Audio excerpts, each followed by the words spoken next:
Okay, now let's talk about interface analysis, prototyping, requirements workshops, surveys and questionnaires, and process modeling. Let's get started. Number 6. Interface analysis. This technique is used to understand the inputs and outputs of the system. In here, the BA carefully analyzes and deconstructs the way that a user interacts with an application, or the way one application interacts with another.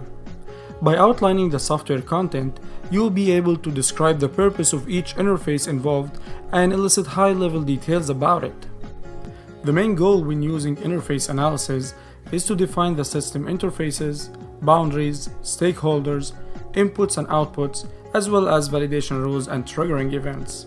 Now let's talk about creating prototypes to elicit requirements. So this is exactly like it sounds. The BA creates a prototype of what they see the application will look like and present it to their stakeholders.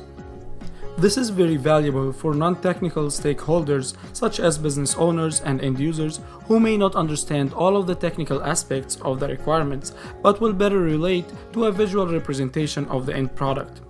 You may use very basic tools like a pen and a paper or even whiteboarding.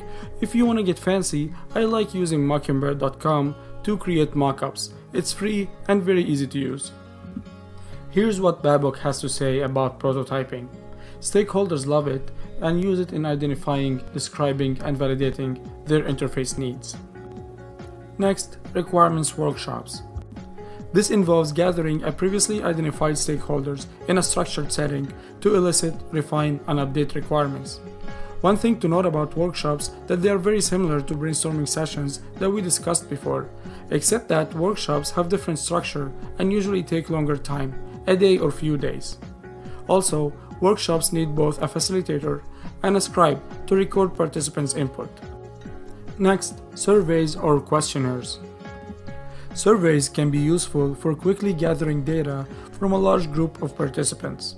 Basically what you do is, you set a list of questions, they could be open or closed-ended, and send them to the appropriate stakeholders. You can use any tool for that. I like to use Google Forms. And make sure that the survey wording must be unambiguous and precise. Okay, so what are the pros and cons of sending out surveys? Pros: they are quick and inexpensive way to gather input from customers. On the other side, they are non-conversational. You send out a question and you get back an answer. There is no room for clarification or follow-up questions. And in some cases, you won't get many responses to your survey. But I have a tip for you that helps you get more responses in a timely manner.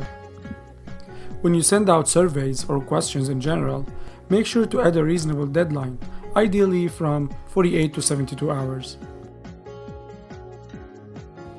Next, process modeling.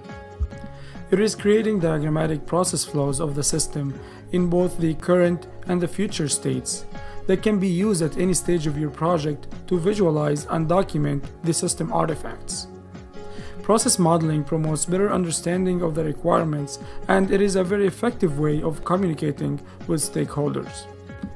Now it's time to introduce this topic, UML diagrams. I'll be discussing the 9 types of UML diagrams in very details in the next section. Okay, before we wrap this up, here are some very common interview questions about requirements elicitation. What's the difference between gathering requirements and eliciting requirements? Also, which of these techniques have you used before, or how do you choose what technique to use? Another very common question, what are good requirements or smart requirements? What are the types of requirements, or how do you categorize your requirements? I want you to take your time, think about it, and leave your best answer in a comment, and I will answer all these questions in the next video.